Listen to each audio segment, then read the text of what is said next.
questions that I get asked is, when we're living in the greatest technological advancements in mankind, why do we seem to be becoming sicker and sicker and people are taking more and more pills?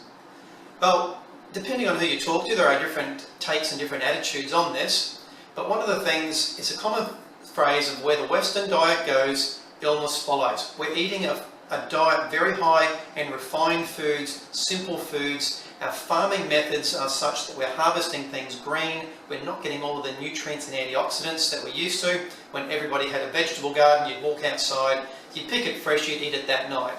We know that things like apples can be in cold storage for as much as 12 months before they hit the market. So there's very little goodness left in there. You see products that are picked green and then force ripened with ethylene so that they look fresh, but they've been sitting around for months. They haven't been able to draw those nutrients up in the final stages of ripening like you would if you had your own garden at home. Now, why is the Western diet such a bad thing? Well, refined carbohydrates tends to strip out a lot of the goodness that is actually in the food. So when you mill, say, wheat, you're removing nearly all of the goodness, and that has to be put back in, and that process is called fortification. So when you read the health panel on a lot of foods, you'll see it's got extra vitamin B1, B2, B3. This is because it's not that it's a good product, but there was next to nothing left in there because it was stripped out in making it. They've had to add it back in to actually make that one up from a piece of cardboard that you're chewing on. Unfortunately, those fortified vitamins and minerals generally aren't as well absorbed as what we get if we ate the food fresh. And that's one of the great problems. You think you're getting everything that you need, but you probably aren't. One of the other issues that we face with why people are becoming unwell is there's a thing known as the RDI.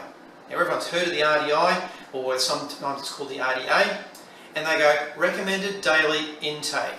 Now, that is not quite right. That's only a part of the truth. It's actually the recommended daily intake, comma, to avoid diseases of deficiency. So diseases of deficiency are things like scurvy, beriberi, pellagra, where the back of the neck gets all red and scaly. We don't see these in the Western world anyway. We do have enough nutrients in our poor diet to get there, but the main part of that sentence was to avoid diseases of deficiency. Is that the amount for optimal health? Not a hope.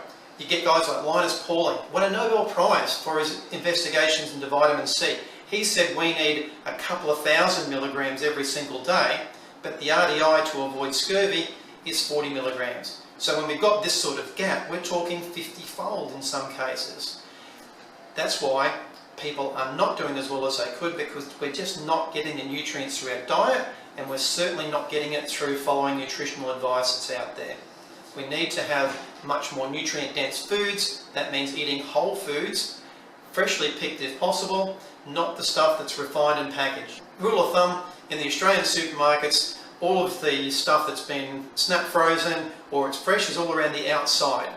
All the stuff in the middle tends to be in packets and bottles, which means it's been made for a shelf life. And if it's got a shelf life in there, it's got preservatives in there, it's got chemicals that you can't even pronounce, or it's got more numbers in there than a maths textbook, because we've got flavour enhancers, acidity stabilisers, antioxidants.